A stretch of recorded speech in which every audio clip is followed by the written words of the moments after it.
बेटा, था वो दृढ़ता का भंडार। वल्लभ भाई पटेल नाम कहलाता था सरदार। कृषक कार्मिक जनगण से था उसको प्यार अपार। अखिल देश ने उसे रहनुमा किया था स्वीकार।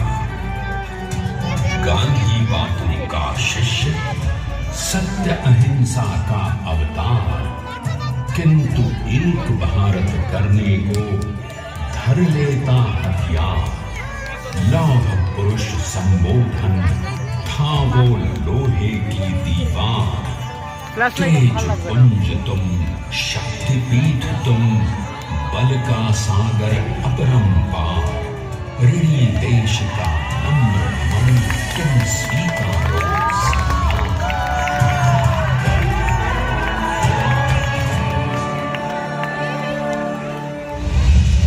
1857 में अंग्रेजों को ललकारने वाले पहले स्वतंत्रता संग्राम के एक सक्रिय सिपाही थे झवेर भाई पटेल। करमसद गांव के इस बहादुर देशभक्त किसान और उनकी पत्नी लाडबाई के 5 बेटों और 1 बेटी में से चौथे पुत्र थे वल्लभ भाई। बालक वल्लभ ने करमसद के बाद नडियाद से अपनी हाई स्कूल की शिक्षा पूरी की। फिर 13 साल की उम्र में उनकी शादी भी हो गई, छोटी सी झवेर बाई से। 2 बच्चों, बेटी मणिबहन और बेटे टाया भाई को जन्म देने के बाद झवेर बाई असमय ही चल बसी। सदी बदलने और 20वीं सदी आने पर उनका जीवन भी एक चमत्कार की तरह बदला। रीडर का इम्तिहान पास करके वो वकालत करने लगे। पहले गोधरा, फिर आनंद और उसके बाद अहमदाबाद में।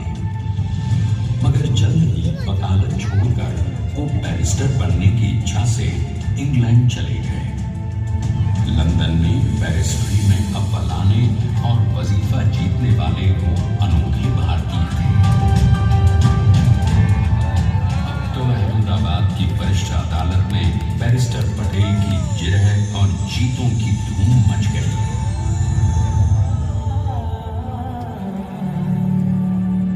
तभी एक युग पुरुष ने वल्लभ भाई के जीवन की धारा ही बदल दी। दक्षिण अफ्रीका में सत्याग्रह के अहिंसक अस्त्र से गोरे शासकों को सबक सिखाकर भारत वापस आए बैरिस्टर मोहनदास करमचंद गांधी से मिलकर वल्लभ भाई ने अपने कुछ वर्षों से सीखे विदेशी व्यवहार और संस्कार हमेशा के लिए त्याग दिए और अब वो अपने खेड़ा के किसानों को हक दिलाने के लिए बापू के साथ आंदोलन में कूद पड़े। अब उनके पैरों में जूते नहीं, गांव की धूल थी। हृदय में भारत भूमि की शस्य श्यामला धरती। मन में थे गांधी और मस्तिष्क में एक नए स्वतंत्र भारत का सपना।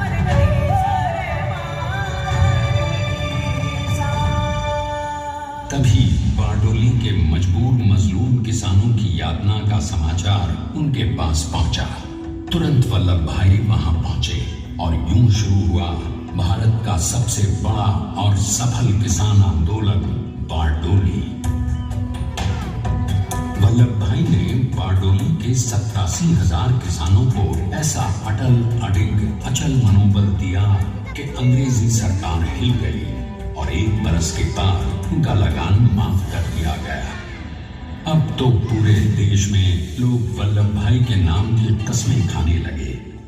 स्वयं महात्मा गांधी ने कहा, अब वल्लभ भाई मेरे शिष्य या साथी नहीं, सारे देश के सरदार हैं और देश को मिल गया एक अनोखा असरदार सरदार।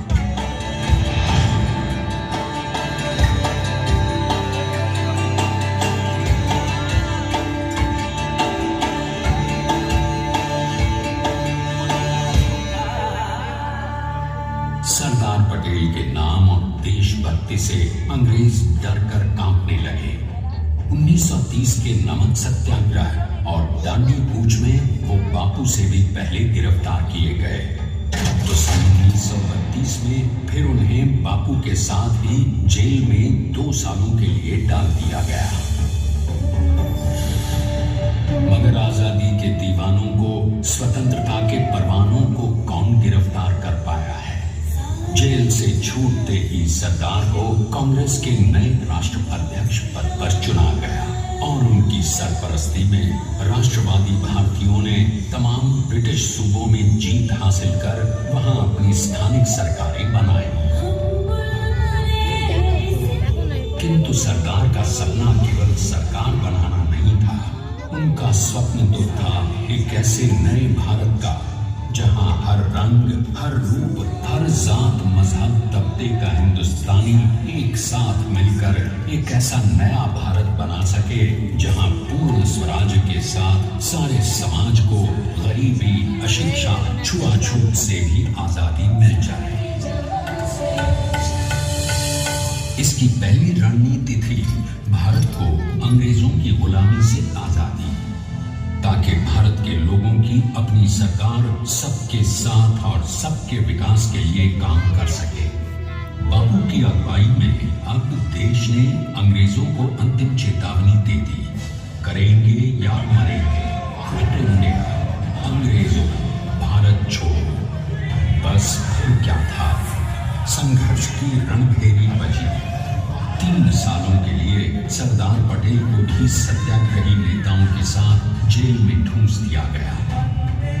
2 सालों के बाद अंग्रेजों को बापू के सभी शिष्यों और साथियों को छोड़ना पड़ा।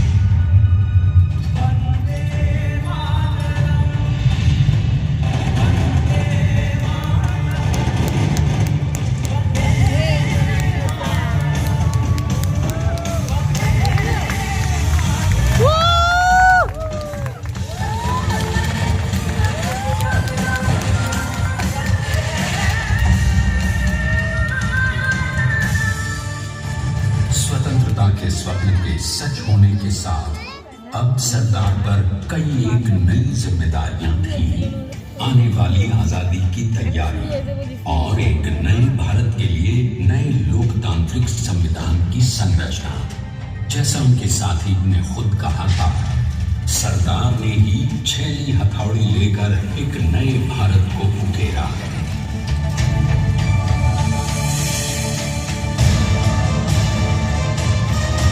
स्वाधीनता तो प्राप्त हुई, लेकिन खंडित भारत में भी उठते विभाजनवादी अंधकार को अभी दूर करना था। जब देश के खंड खंड होने का भय उत्पन्न होने लगा, तो सरदार ने निर्भय होकर खुद अपनी केंद्र सरकार और साथियों को भी चुनौती दे डाली और जम्मू कश्मीर को बचाने के लिए सारे देश का आकाश वायुयानों से भर गया।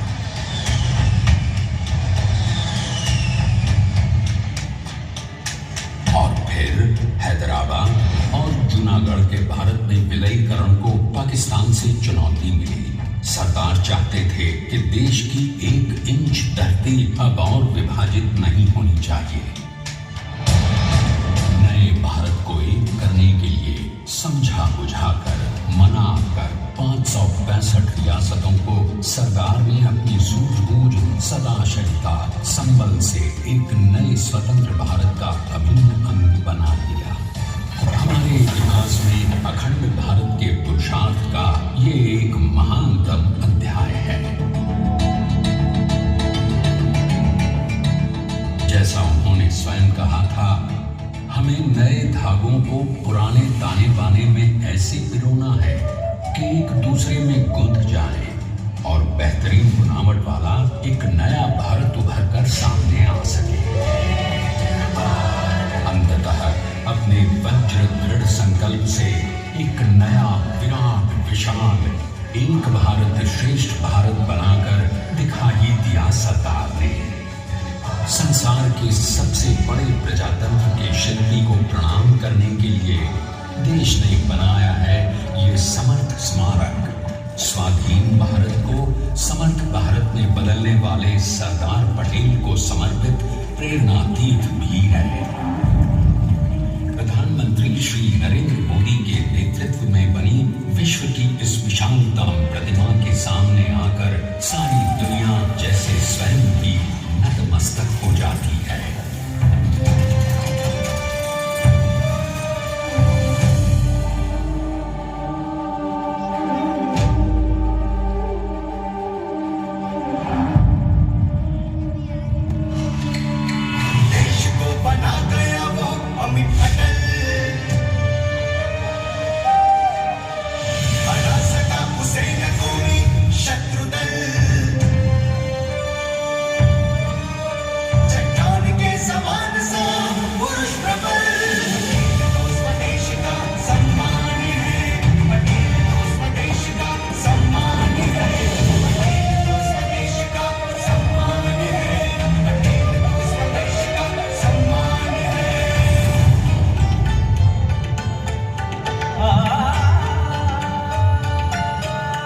अर्जुन की इस अद्वितीय अभूतपूर्व प्रतिमा को बनाने के लिए सबसे